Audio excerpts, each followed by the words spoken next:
రామరాజు చిన్ననాటి ఫ్రెండ్ రాకతో బయటపడ్డ శ్రీవల్లి భాగ్యం బండారం. అసలు ఇదంతా ఎలా జరిగిందనేది వీడియోని స్కిప్ చేయకుండా చివరి వరకు చూడండి.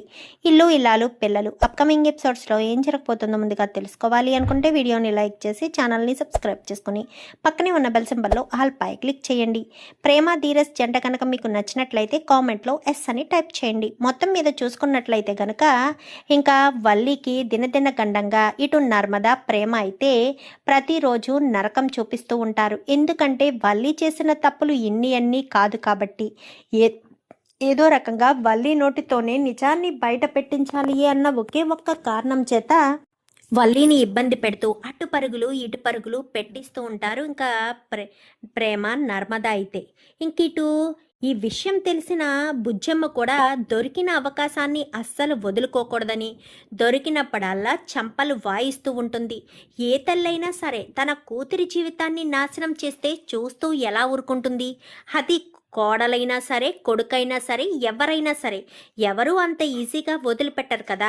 బుజ్జమ్మ కూడా అందరి ముందు బయట పెడితే తన భర్త మళ్ళీ ఎక్కడ బాధపడతాడో, తన పెద్ద కొడుకు ఎక్కడ బాధపడతాడో అన్న ఒకే ఒక్క కారణం చేత బుజ్జమ్మ నిజాన్ని బయట పెట్టకుండా వల్లికి చుక్కలు చూపించడం మొదలు పెడుతుంది. ఇంకా వల్లికైతే ఇటు ప్రేమ నర్మద నుంచి టార్చర్ ఉంటుంది, వాళ్ళకైతే నిజం తెలిసి టార్చర్ పెడుతున్నారు అనుకుంటుంది. కానీ బుజ్జమ్మకేమీ తెలియదు కదా. బుజ్జమ్మ కూడా అలాగే టార్చర్ పెట్టేసేసరికి ఏంటిది అత్తయ్య ఎందుకు పదే పదే నన్ను ఎందుకు కొడుతున్నారు?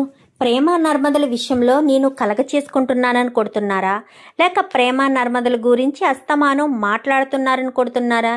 ఏంటో అత్తయ్య ఎందుకు కొడుతున్నారో, ఎందుకు నన్ను పదే పదే ఇబ్బంది పెట్టాలని చూస్తున్నారో అసలే అర్థం కావట్లేదు అని చెప్పి మళ్ళీ కాస్త అనుకుంటుంది.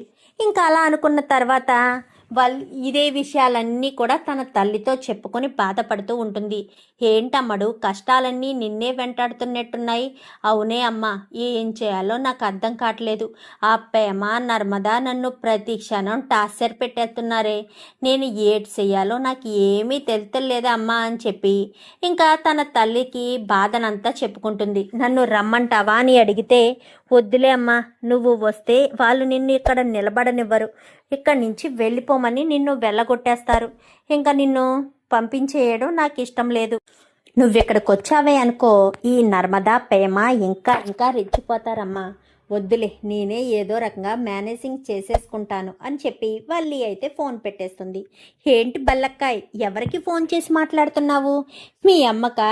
ఇక్కడ నువ్వు టార్చర్ పడుతున్నావని మీ అమ్మకు ఫోన్ చేసి చెప్తున్నావా? మీ అమ్మని తోడుగా తెచ్చుకోకపోయావా? ఎందుకు ప్రేమ, నేనెందుకు తెచ్చుకోవాలి?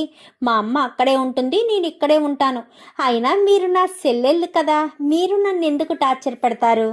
ఊతినే మా అమ్మ తిన్నదా లేదా అని చెప్పి ఫోన్ చేసి అడుగుతున్నా, అంతే అంతే, అంతకు మించి ఏమీ లేదు ప్రేమ అని చెప్పి ఇంకా వల్లి అక్కడి నుంచి నవ్వుకుంటున్నట్టు యాక్షన్ చేసుకుంటూ వెళ్ళిపోతుంది. చూసావక్క ఎలా డబుల్ యాక్షన్ చేస్తుందో. ఇక్కడ పడే టార్చర్ అంతా భరించలేక వాళ్ళమ్మకు ఫోన్ చేసి చెప్పుకుంటుంది. వాళ్ళమ్మ వస్తాను అంటే వద్దు అని ఆపేసింది. అవును, నాకు విషయం అర్థం కావట్లేదక్క అంటూ ప్రేమ అనగానే ఏంటి ప్రేమ, దేని గురించి అని నర్మద అంటుంది. అత్తయ్య ఎందుకు వల్లి యొక్క విషయంలో అంతలా రియాక్ట్ అవుతున్నారో నాకు అర్థం కావట్లేదు. నేను 2-3 సార్లు చూశాను, వల్లి అక్కని అవకాశం దొరికినప్పుడల్లా చెంపలు వాయుగొడుతున్నారు. ఎందుకో ఏంటో అర్థం కావట్లేదు అక్క అని చెప్పని ఇంకా ప్రేమ అయితే నర్మత్త అంటుంది. అవునా, అత్తయ్య కొడుతున్నారా? అవునక్క, నిన్న కూడా కొట్టారు, ఈవేళ ఉదయం కూడా కొట్టారు, నేను చూశాను అని చెప్పి ప్రేమ అయితే చెప్పడంతో అత్తయ్యకి ఏదో నిజం తెలిసిందని నా మనసు కనిపిస్తుంది. లేదంటే వల్లి మీద అంత త్వరగా చేసుకోరు. ఒక వ్యక్తి మీద చేసుకుంటున్నాము అంటే తన మీద ఎంతో కోపమైనా ఉండాలి, ఎంతో ప్రేమైనా ఉండాలి. అంటే ప్రేమ అంటే ఇప్పుడు తను ఏదైనా తొందరపాటు నిర్ణయం తీసుకోబోయిందనుకో, అప్పుడు మనం చెంపదెబ్బ కొట్టి ఆపుతాము. అదే ఎవరి మీదైనా ఎక్కువ కోపం ఉందనుకో, వాళ్ళని చెంపదెబ్బతో మన కోపాన్ని తగ్గించుకుంటాము. అత్తయ్య చేసేది మొదటిదా రెండోదా అని ఇంకా నర్మద అనేసరికి నాకు తెలిసి అత్తయ్య కోపాన్ని తగ్గించుకోవడం కోసమే వల్లి అక్కన కొడుతుందని నాకు అనిపిస్తుందక్క అంటూ ప్రేమ అనేసరికి వల్లి అక్క మీద అత్తయ్యకి ఎందుకు కోపం ఉంటుంది ప్రేమ? ఏమో అక్క, నాకు అదే తెలియడం లేదు. సరే పద, లోపలికి వెళ్ళి అత్తయ్య ఎక్కడున్నారో ఏంటో మాటల్లో పెట్టి అడుగుదాము అని చెప్పి ఇద్దరు కూడా లోపలికి వస్తారు. లోపలికి వచ్చేసరికి బుజ్జమ్మ హాల్లో కూర్చుని టీ తాగుతూ ఉంటుంది. అత్తయ్య అనుకుంటూ వెళ్తారు. ఏంటి వచ్చారు ఇద్దరును కట్టుకుని, ఏం కావాలి? అదేంటత్తయ్య అలా అంటారు? అయినా మీరు మాత్రమే టీ తాగుతున్నారేంటి, మేము తాగొద్దా అని ప్రేమ అనేసరికి, తాగుతారు. మీరు నాకు పెట్టివ్వడం మానేసి నేను మీకు పెట్టివ్వాలా? మీరు నాకు సేవలు చేస్తారా, నేను మీకు సేవలు చేస్తానా? నాకు తెలియక అడుగుతానే, నేను మీ కోడల్లా, మీరు నా కోడల్లా అంటూ బుజ్జమ్మ డైలాగులు వేసేసరికి, ఏంటత్తయ్య అంత కోపం? మేము అడిగింది టీనే కదా, మీరేదో ఇంకా ఏంటో అనుకుంటున్నారు. మేము టీ మాత్రం అడిగాం అత్తయ్య, మీరు మమ్మల్ని తప్పుగా అర్థం చేసుకుంటున్నారు అత్తయ్య అని చెప్పి ఇంకా ప్రేమ నర్మదా ఇటు బుజ్జమ్మ ముగ్గురు మాట్లాడుకుంటారు. ఈలోపు బుజ్జమ్మకి ఫోన్ వస్తుంది. ఫోన్ వచ్చేసరికి చెప్పండి అని బుజ్జమ్మ ఫోన్ మాట్లాడుతుంది. మాట్లాడడంతో, ఏంటి అవునా, నిజమా, ఎప్పుడు, ఈరోజా, సాయంత్రమా అని ఏదో సగం సగంగా మాట్లాడుతుంది. సరే అయితే నేను ఏర్పాట్లు చేస్తాను అని ఫోన్ పెట్టేస్తుంది. ఏంటత్తయ్య, అవునా, నిజమా, ఈరోజా, సాయంత్రమా, ఏర్పాట్లు చేస్తాను అంటూ అర్థమయ్యి అర్థం కానట్టు మాట్లాడుతున్నారు. ఇప్పుడు ప్రేమ, నువ్వొకటి అర్థం చేసుకోవట్లేదు. అటుపక్క మావయ్య గారు ఏదో చెప్పారు, అత్తయ్య గారు దానికి తగ్గట్టుగానే సమాధానం చెప్పారు. మనం ఇప్పుడు అడగాల్సింది ఏంటంటే, ఇక్కడ అత్తయ్య గారు చెప్పిన సమాధానానికి అక్కడ మావయ్య గారు చెప్పింది ఏంటి అని అడగాలి. అంతే, గవర్నమెంట్ కోడలే, తెలివితేటలు ఎక్కడికి పోతాయి అని మనసులో అనుకుంటుంది. ఏంటత్తయ్య ఏమనుకుంటున్నారు? ఏంటే మనసులో కూడా నేనేం అనుకోకూడదా? అది నా గురించి అని నాకు తెలుసు అత్తయ్య. అదేదో బయటకంటే నేను సంతోషంగా ఫీల్ అవుతాను కదా, అదేమీ లేదు. మీ మామయ్య గారు చిన్ననాటి స్నేహితులు వస్తున్నారట. ఆ స్నేహితుడంటే చాలా ఇష్టం. అందుకని ఆయన వస్తున్నాడని ఆయనకి నచ్చిన వంటలన్నీ చేసి పెట్టమని చెప్పారు. ఎప్పుడు, ఈరోజా? అదే అక్క, సాయంత్రం అన్నారు కదా. ఓహో, సాయంత్రమా, ఓకే. ఏమేం కావాలి చెప్పండి, ఇలా చక్కచక్క వెళ్ళి అలా టక్టక్క తెచ్చేద్దాం మేమిద్దరమును. ఏం అవసరం లేదు, ఆయన తీసుకొస్తున్నారంట. వాళ్ళ ఫ్రెండ్కి ఇష్టమైనవి ఐటమ్స్ ఏయో తెస్తున్నారంట. ఈలోపు మసాలాలు రెడీ చేసుకుని అంతా రెడీగా పెట్టి ఉంచమని చెప్పారు. అంతే. మరి ఏం తెస్తున్నారు? తెస్తున్నారని చెప్పారు కదా, మసాలాలు రెడీ చేయమన్నారు కదా. ఏముంటాయి? ఏ చికెనో, మటనో, చేపలో అవే కదా ఉంటాయి. ఎస్, కరెక్ట్ అత్తయ్య, అవే ఉంటాయి. సరే పదండి అత్తయ్య అనగానే, మనం ఎందుకు, ఏ వల్లి అంటూ బుజ్జమ్మ కాస్త పిలుస్తుంది. ఏంటత్తయ్య గారు అని చెప్పి వచ్చేసరికి, చికెన్ మసాలా, మటన్ మసాలా, అలాగే చేపలకి మూడింటికి కూడా మసాలాలు సిద్ధం చేసి ఉంచు. అలాగే ఉల్లిపాయలు కూడా కట్ చేసి ఉంచు. అవన్నీ నేనే చెయ్యాలా అత్తయ్య గారండి? ఇలారా, దగ్గరికి రా అని చెప్పి దగ్గరికి పిలిచి చెంప పగలగొట్టి, నువ్వెందుకు చేస్తావు, వీళ్ళిద్దరితో రెడీ చేయించు అని చెప్పనేసరికి, ఆ మాట మామూలుగా చెప్పొచ్చు కదా అత్తయ్య గారండి, వీళ్ళిద్దరితో రెడీ చేయించమని. అది చెంప మీద కొట్టి మరీ చెప్పాలా ఏంటి అని వల్లి చెంపట్టుకునేసరికి, వీళ్ళిద్దరూ ఏం చేస్తారు, వీళ్ళకి అసలు ఏమన్నా చేతనవుతాయా, వెళ్ళి నువ్వే చెయ్యి అని మళ్ళీ పంపించేస్తుంది. ఇంకా అలా ఎందుకు కొట్టింది, ఎందుకు ఇదంతా చెప్పిందో వల్లికి అర్థం కాదు. లోపల మాత్రం బుజ్జమ్మ నవ్వుకుంటుంటుంది. అత్తయ్య, మాకు డౌటు. ఏంటి, ఏం డౌట్ మీకు? ఎందుకు వల్లి అక్కని అవసరమైనప్పుడు, అవసరం కానప్పుడు ఎందుకు కొడుతున్నారు? ఇంతకు ముందు ఎప్పుడు కూడా వల్లి అక్క మీద మీరు ఎప్పుడూ చేసుకోలేదు. కానీ ఈ మధ్యన పేలాలు పెలపెలా పేలుతున్నట్టుగా వల్లి యొక్క బొగ్గలు టపటపా పేలుతున్నాయి. ఎందుకంటారు? ఏదైనా మర్మముందా, ఏదైనా విషయం దాగుందా అని ప్రేమ కాస్త అడిగేసరికి, అన్నీ నీకు చెప్పాలా ఏంటి? నేను అత్తగారినే, నాకు నచ్చితే నిన్నైనా కొడతాను, దాన్ని అయినా కొడతాను. కొట్టే హక్కు అధికారం నాకుంది.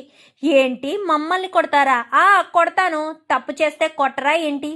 తప్పు చేస్తేనా? అంటే వల్లి అక్క తప్పు చేసిందా? ఇప్పుడు తప్పు చేసిందని అది మనసులో పెట్టుకునే మీరు కొడుతున్నారా అంటూ నర్మదడంతో బుజ్జమ్మ అయితే, తప్పెటి వెళ్ళండి, ఏం పని లేవేంటి, వెళ్ళండి.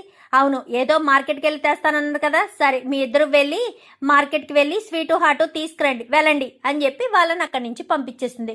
అమ్మా, నేను నీకన్నా గొడుసుదాన్ని, నన్నే మోసం చేయాలంటారా అంటే అన్నానంటారు కానీ నేనేమన్నా ఆ మైకురాలనా ఏంటి, నేను చాలా గడుసుదాన్ని అని బుజ్జమ్మ అనుకుంటూ లోపలికి వెళ్ళిపోతుంది.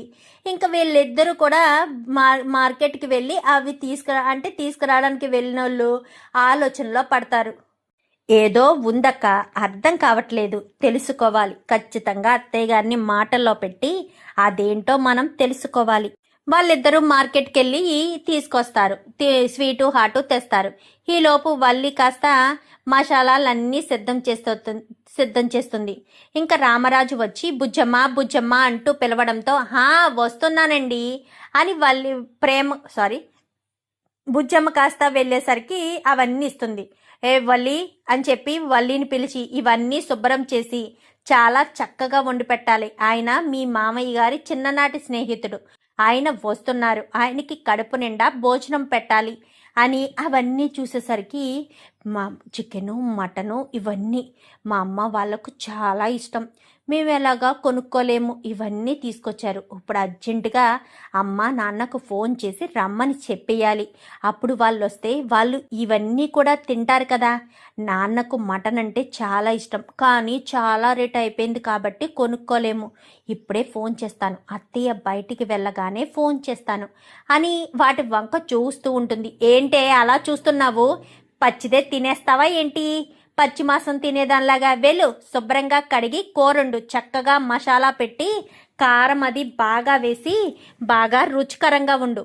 మటన్లో ములక్కాళ్ళు ఫ్రిడ్జ్లో ఉన్నాయి, ములక్కాళ్ళు కూడా వెయ్యి, మటన్లో ములక్కాళ్ళు వేస్తే బాగుంటుంది అని చెప్పి ఇంకా బుజ్జమ్మ కాస్త చెప్పి బయటికి వెళ్ళిపోతుంది. ఏంటి బుజ్జమ్మ, అన్నీ రెడీ చేయించేసావా అనగానే రెడీ అయిపోతాయండి, ఏంటి ప్రేమ నర్మదా ఎక్కడికో వెళ్ళినట్టున్నారు అని చెప్పి ఇంకా రామరాజు అయితే అడగడంతో అవునండి, అన్నయ్య గారు రావగానే భోజనం చెయ్యరు కదా, కొంచెం స్వీటు హాటు తీసుకురమ్మని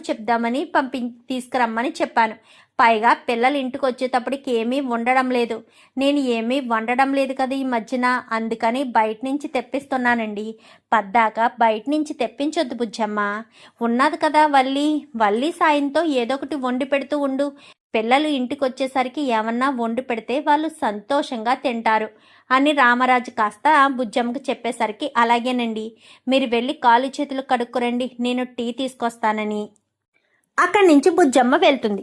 ఈ వల్లి ఈ కూరలన్నీ కూడా చేస్తూ వెంటనే ఎవరైనా వస్తున్నారా లేదా అని చూసి వాళ్ళమ్మ భాగ్యానికి ఫోన్ చేస్తుంది. అమ్మో, చికెను మటను ఫ్రాన్స్ ఇంకా చాలా ఉన్నాయే, 4-5 రకాల కూరలు తెచ్చారు మా మామయ్య గారు అని చెప్పి ఇంకా భాగ్యానికి చెప్పేసరికి ఏంటి మటన్ అంటే మీ నాన్నకు చాలా ఇష్టం, చేపలు ఫ్రాన్స్ ఇవన్నీ నాకు ఇష్టం, ఎందుకమ్మా ఎవరో చిన్ననాటి స్నేహితుడు వస్తున్నాడంట, అతను ఇవన్నీ ఒక్కడే తినేస్తాడా ఏంటి, 1-2 కూరలు వేసుకునేసరికి సరిపోతుంది, అయినా కూర అంతా తినేస్తారా ఏంటి, ఒక్కొక్కటి కేజీ తెచ్చారు, రండి నాన్న నువ్వు ఏదో వంక పెట్టుకుని ఇక్కడికి రండి, ఇక్కడే కడుపు నిండా భోజనం చేసి వెళ్దురు గాని అని ఇద్దరికి కూడా ఫోన్ చేసి చెప్పడంతో సరే ఇప్పుడే బయలుదేరి వస్తున్నానని భాగ్యం ఇటు ఆనందరావుకి చెప్పి పదయ్యా, అక్కడ మటను అన్నీ ఉన్నాయంట, నీకు మటన్ అంటే ఇష్టం కదా, మనం ఎలాగా కొనుక్కోలేము కదా, పద వెళ్ళి మటన్ తీసుకుందాము, మటన్ కడుపు నిండా తిందు గాని అని చెప్పనేసరికి సరే అని ఇంకా వెళ్తారు, బయలుదేరిపోతారు. ఇంకిక్కడ వల్లి అన్ని వంటలు చేసేస్తూ ఉండేసరికి రామరాజు కాస్త రెడీ అయి వచ్చేసరికి టీ పెట్టి ఇస్తుంది. బుజ్జమ్మ టీ పెట్టివ్వడంతో ఇంకా బుజ్జమ్మ ఇచ్చిన టీ తాగేసి రామరాజు బయట వీల్ చైర్ ఉంటుంది కదా, వీల్ చైర్లో కూర్చుని చూస్తూ ఉంటాడు. ఎప్పుడు వస్తానన్నారండి అన్నయ్య అనగానే బయలుదేరాను, సాయంత్రం 6 అయ్యేటప్పటికి వచ్చేస్తానరా రామరాజు అని చెప్పాడు. ఇంకా రావట్లేదేంటి, ఇంకా 6 అవ్వలేదు కదండి అంటూ బుజ్జమ్మ అనేసరికి వాడిని చూసి చాలా సంవత్సరాలైంది బుజ్జమ్మ, ఎప్పుడో మన పెళ్లి సమయంలో చూశాను, మళ్ళీ ఇన్నాళ్ళకి వాడు ఫోన్ చేసి వస్తున్నాను అన్నాడు, వాడి పిల్లలు ఎలాగున్నారో ఏంటో, ఏ పెళ్లికి మనల్ని పిలవలేదు, పిల్లలు పెళ్ళిళ్ళు చేసేసాడో లేక చేయలేదో, ఇప్పుడు ఇంత అర్జెంటుగా రావడానికి కారణం ఏంటో అని రామరాజు ప్రశ్నల మీద ప్రశ్నలు తనలో తనే వేసుకుంటుంటాడు. ఎందుకన్ని ప్రశ్నలు వేసుకుంటారు? ఏదైనా కారణం ఉంటేనే రావాలా? పిల్లల బాధ్యతలన్నీ అయిపోయి ఉండొచ్చు, పైగా అన్నయ్య గారు బస్ డ్రైవర్ అన్నారు, తర్వాత రిటైర్మెంట్ కూడా అయ్యి ఉండొచ్చు. ఒకసారి రిటైర్మెంట్ అయ్యాక రిలీఫ్ వస్తుంది కదా, అందుకని మీతో అన్ని విషయాలు పంచుకోవడం కోసం, తన లైఫ్లో జరిగిన విషయాలన్నీ పంచుకుని స్నేహితుడితో కొంచెం సేపు హ్యాపీగా టైం స్పెండ్ చేయడం కోసం వస్తున్నారేమో అని బుజ్జమ్మ అనగానే, అవును అదేనే అని రామరాజు అయితే ఇద్దరు మాట్లాడుకుంటూ ఉంటారు. ఈలోపు బండి వస్తూ ఉంటుంది, ఆటో వస్తూ ఉంటుంది. అదిగో ఆటోలోనే అనుకుంటారా వస్తున్నారు అని చెప్పి ఇద్దరు కూడా గబగబా వెళ్ళి గేటు దగ్గర నిలబడతారు. గేటు దగ్గర నిలబడడంతో ఈ లోపు గేటు దగ్గర ఆటో ఆగి దిగుతుంది. దిగేసరికి వీళ్ళిద్దరూ వస్తారు. ఏంటి మీరొచ్చారు అని బుజ్జమ్మ అనేసరికి, అది అమ్మని చూడాలనిపించింది, అందుకే వచ్చాను. సరే సరే లోపలికి వెళ్ళండి అని బుజ్జమ్మ కొంచెం కోపంగానే గసురుకుంటుంది.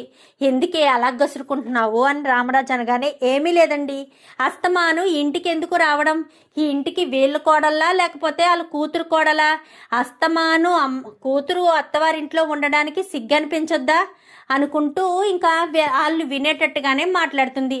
అదేంటే భాగ్యం అంత మాట అనేశారు, వాళ్ళంటే మాత్రం మనం పట్టించుకుంటామా ఏంటి? పదయ్యా లోపల మటన్ ఉందంట, చికెన్ ఉందంట, చేపలు రొయ్యలు ఉన్నాయంట, పద ఆయన వచ్చేలోపు కొంచెం టేస్టులు చూద్దాము అని ఇద్దరు కూడా వంటగదిలోకి దూరతారు. ఏంటమ్మడు వంట చేసేసావా? గుమ్మగుమ్మల వాసనలు గేటు దగ్గరకు వస్తున్నాయి, కానీ మీ అత్తగారు మాంగారు గేటు దగ్గర దోరపాలకుల్లా నిలబడ్డారు అని భాగ్యం అనేసరికి, ఏంటే అమ్మ ఏమంటున్నావు? మామయ్య గారు అత్తయ్య గారు గేటు దగ్గర ఉన్నారా? మీరు రావడం చూసారా? నీకేంటమ్మడు బుర్ర లేదా ఏంటి? గేటు దగ్గర వాళ్ళు ఉన్నారు అంటే మమ్మల్ని చూసారా అంటారు, గేటు దగ్గర వాళ్ళు ఉంటే మేము వాళ్ళకి కనిపించమా? మేమేమన్నా చిన్నగా ఉన్నామా ఏంటి అని ఆనందరావు అనేసరికి, సరేవయ్యా వాళ్ళెవరొకరు వచ్చేలోపు మనం చికెను మటను కొంచెం టేస్ట్ చూద్దామని ఇద్దరు ఆతృతగా, అమ్ముడు కొంచెం గిన్నెలెయ్యి, అమ్ముడు కొంచెం గిన్నెలెయ్యి అని ఇద్దరు కూడా చాలా ఆతృతగా గిన్నెలు వేసుకుని తింటూ ఉంటారు. ఏంటి బాబాయ్ కూర అనగానే వాలిపోయారా? మా భార్యాభర్తలు ఇద్దరు అని ప్రేమ నర్మద ఇద్దరు ఎంట్రీ ఇస్తారు. ఇలా ముక్క తీసుకుని నోట్లో పెట్టుకోకముందే వచ్చేస్తారు. వచ్చి ఇలాగనేసరికి ఏం చేస్తారు? అది ఉప్పు కారం సరిపోయిందంటే ప్రేమ కొంచెం ఓట చేతిలో వేసుకుంటే సరిపోతుందేమో, అంత పెద్ద గిన్నెలో అంత కూర వేసుకుని తినాలా? ఉప్పు కారానికి కూతంత చూస్తే సరిపోతుంది, అన్ని ముక్కలు వేసుకుని అంత ఓట వేసుకుని తినాలా? అది ఒకరు అన్నంలోకి సరిపోతుంది, అంత వేసుకుని ఎవరు చూడరు. ఏంటి వల్లక్క నీకు కూడా మాత్రం తెలియదా ఏంటి? అది కూడా వాయిస్ మెసేజ్ పెట్టాలా ఏంటి?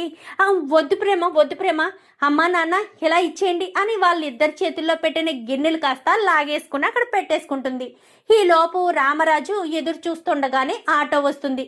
ఆటోలోంచి దిగుతాడు తన ఫ్రెండ్ అయిన సత్యం. దిగేసరికి, రారా సత్యం బాగున్నావా అనగానే, బాగున్నాను రామరాజు, ఎన్ని రోజులైందన్నయ్య మిమ్మల్ని చూసి? ఎప్పుడో చూశాను, మా పెళ్ళైన కొత్తలో, మళ్ళీ ఇప్పుడు కనిపించారు అని బుజ్జమ్మ అనగానే, సత్యం అయితే, ఏముందమ్మా మొన్నటి వరకునేమో సర్వీసు, తర్వాత పిల్లల పెళ్ళిళ్ళు, ఒకరి తర్వాత ఒకరు పిల్లల పెళ్ళిళ్ళు అయిపోయాయి. 4 పిల్లలకి పెళ్ళిళ్ళు చేసేసారు అన్నయ్య. 4కి అయిపోయాయమ్మా, పైగా అమ్మాయి కడుపుతో ఉంది. అది శుభవార్త వీడికి చెప్పాలని ఇంత పనిగట్టుకుని వచ్చాను. మా మౌనిక అంటే వీడికి చాలా ఇష్టం కదా, అందుకని వచ్చాను. వీడు అప్పుడప్పుడు మా ఇంటికి వచ్చిన తర్వాత మౌనికను చూసి వెళ్ళేవాడు, నువ్వైతే వచ్చేదానివి కాదులే అని మాట్లాడేసరికి, అవునా అన్నయ్య గారు, సరే రండి లోపలికి రండి, బయటే నిలబడి మాట్లాడుతున్నారు అని బుజ్జమ్మ సత్యాన్ని ఆహ్వానించి కాలు కడుక్కోండి అక్కడ గుమ్మంలో ఉన్న నీళ్ళు ఇచ్చి కాలు కడుక్కుని లోపలికి రమ్మంటారు. వీళ్ళిద్దరూ కూడాను వల్లి వాళ్ళ గదిలోకి వెళ్ళిపోయి వల్లి వాళ్ళ గదిలో కూర్చుని ఉంటారు, మొగుడు పిల్లలిద్దరు. ఇంకా అలా కూర్చుని ఉన్న తర్వాత లోపలికి వస్తారు. రారా కూర్చోరా సత్యం అని చెప్పి కూర్చోబెడతారు. అమ్మ వల్లి టీ తీసుకురా అని చెప్పి టీ తీసుకురమ్మని చెప్పడంతో ఏం మాట్లాడదు. ప్రేమ నర్మదా వెళ్ళి స్వీట్ హాట్ వేసుకుని టీ తీసుకురమ్మని చెప్పు అని చెప్పడంతో సరే అత్తయ్య అని నర్మద కాస్త వెళ్తుంది. ప్రేమ అక్కడే ఉంటుంది. వల్లి అక్క ఆ స్వీటు హాటు అంట ప్లేట్లో వేసుకుని తీసుకురమ్మన్నారు. అలాగే నిన్ను టీ పెట్టమని కూడా చెప్పారు. వెళ్ళక్క ఆ పనిలో ఉండు. అలాగే అలాగే నర్మదా అని చెప్పి స్వీటు హాటు వేసుకుని పట్టుకెళ్ళి ఇలా ఇస్తుంది. ఇలా చేతిలో ఇలా ఇవ్వబోతూ ఆయన వంక చూసి ఆయనేమో లేచి నిలబడతాడు. ఈవిడ గారు అది అలా వదిలేస్తుంది. వదిలేయడంతో ఏంటి భాగ్యం బయట ఏదో సౌండ్ వచ్చినట్టుందని ఇద్దరు మొగుడు పిల్లలు ఇద్దరు కూడా వచ్చి హాల్లో నిలబడతారు. ఇంకా వీళ్ళని చూసి వీళ్ళు షాక్ అయిపోతారు. రామరాజు వాళ్ళ వంక వీళ్ళ వంక చూస్తూ ఉంటాడు. ఇటు సత్యం వంక చూస్తూ ఉంటాడు.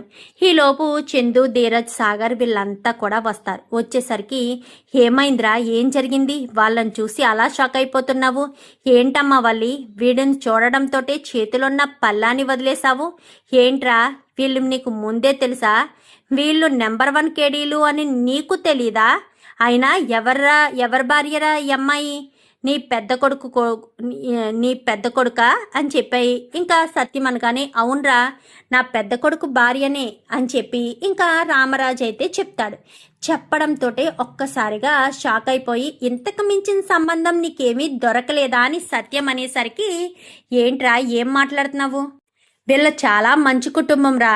ఒకప్పుడు గొప్ప వాళ్ళు పెద్ద పెద్ద బిజినెస్లు చేసి లక్షల్లో కోట్లలో సంపాదించేవారు.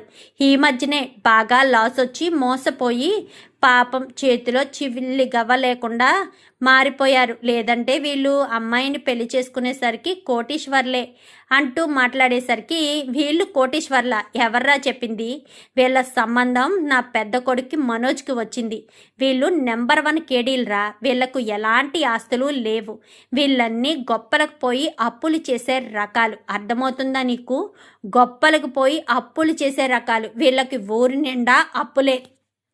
మా పెద్దోడు మనోజ్కి సంబంధం వచ్చింది కదా అని ఎంక్వైరీ చేస్తే ఫ్రెండు రంగా ఉన్నాడు కదా నా ఫ్రెండు, అప్పుడప్పుడు నీకు పరిచయం చేశాను. రంగా ఆడు మొత్తం వీళ్ళ పుట్టు పూర్వత్రాలన్నీ కూడా చెప్పేశాడు. వీళ్ళు ఎలాంటి వాళ్ళో ఏంటో, వీళ్ళ పరిస్థితి ఏంటి, వీళ్ళ బ్రతికేంటి మొత్తం A to Z చెప్పుకొచ్చాడురా. చెప్పడంతో ఒక్కసారిగా షాక్ అయ్యాను. ఇదేంటి వీళ్ళేంటి ఇంత దారుణంగా? ఇలాంటి వాళ్ళు అబద్ధం చెప్పారా, మోసం చేశారా అని వీళ్ళని అడిగితే ఏమన్నారో తెలుసా? పెళ్లి చేయడానికి బోల్డ్ అబద్ధాలు చెప్తామండి, మీరు అవన్నీ నమ్మేస్తారా ఏంటి? అయినా మాకు ఆస్తి అంతస్తుందని నమ్మే కదా మీరు ఈ సంబంధానికి వచ్చారు. మరి అలాంటిటప్పుడు వాళ్ళిద్దరికీ పెళ్లి చేసి తీరాలి అంటూ ఈ భాగ్యం నన్ను దబాయించిందిరా. అప్పుడే నేను పోలీస్ కంప్లైంట్ ఇస్తే అప్పుడు వీళ్ళు మా జోలికి రాకుండా వెళ్ళిపోయారు. నువ్వు బలైపోయావు. అయినా పెళ్లి చేసే ముందు ఒక మాట నన్ను అడగాలి కదరా. నాకు ఒక మాట చెప్పినా మెళ్ళో తాలి పడకముందే వీళ్ళ బండారాన్ని బయట పెట్టేవాడిని. అంటే ఏంట్రా వీళ్ళకి ఆస్తిపాస్తులు లేవా? ఆస్తిపాస్తులు లేకపోవడం కాదు, ఈ అమ్మాయి చదివింది 7వ తరగతి. 7వ తరగతి చదివితే MA ఇంగ్లీష్ అంటూ చెప్పారు మాకు. పొట్టకొస్తే ఇంగ్లీష్ అక్షరం ముక్క రాదు, అన్నీ అబద్ధాలు. పైగా కుటుంబంలో గొడవలు పెట్టే రకమంట. వీళ్ళమ్మ మామూలుగా కాదు, ఊరంతా గొడవ పెడుతుందంట. ఈ పిల్ల ప్రతి ఇంట్లో కూడా గొడవలు పెడుతుందంట. వాళ్ళతో స్నేహం చేసి కోడలని అత్తగారిని విడదీసే రకాలు. వీళ్ళ మనస్తత్వాలు ఇంతేనంట్రా. నేను మొత్తం ఎంక్వైరీ చేస్తే వద్దు బాబోయ్ నమస్కారం అని చెప్పి ఈ సంబంధాన్ని వదిలేసుకున్నాను. నువ్వు బలైపోయావు. వీళ్ళు మామూలు అనుకుంటున్నావా? వీళ్ళు పొట్టకొస్తే అన్నీ అబద్ధాలే. ఆ అమ్మాయి 7వ తరగతి వరకు చదివింది, MA ఇంగ్లీష్ అంటూ అబద్ధాలు చెప్తుంది. వీళ్ళు ఆస్తి కోసం అంతస్తు కోసం చూస్తారా? ఏ రకంగా ఆస్తిని కొట్టేయాలా, ఏ రకంగా ఆస్తిని వీళ్ళ దగ్గరికి తెచ్చుకోవాలా, డబ్బుని ఎలా దొంగతనం చేయాలా అని చూస్తారు. నేను పోలీస్ కంప్లైంట్ ఇవ్వడానికి వెళ్తే ఈయన మీద ఒక కేసు కూడా ఉందట, దొంగతనం కేసు అంటూ చెప్పేసేసరికి ఒక్కసారిగా రామరాజు షాక్ అయిపోతాడు. ఇంకా చందు కూడా అలా చూస్తూ ఉండిపోతాడు. మరి ఇప్పుడు వల్లి మీద రామరాజు ఇటు చందు ఇంట్లో వాళ్ళంతా ఏ రకంగా కక్ష తీర్చుకుంటారు, ఏ రకంగా వాళ్ళకి బుద్ధి చెప్తారు? మరి వల్లిని క్షమిస్తారా లేక క్షమించకుండా ఇంట్లోంచి బయటకు గెంటేస్తారా? చూద్దాం. మరి రాబోయే ఎపిసోడ్స్లో ఏం జరుగుతుందో వీడియో నచ్చితే లైక్ చేసి ఛానల్ని సబ్స్క్రైబ్ చేసుకోండి. Thank you for watching.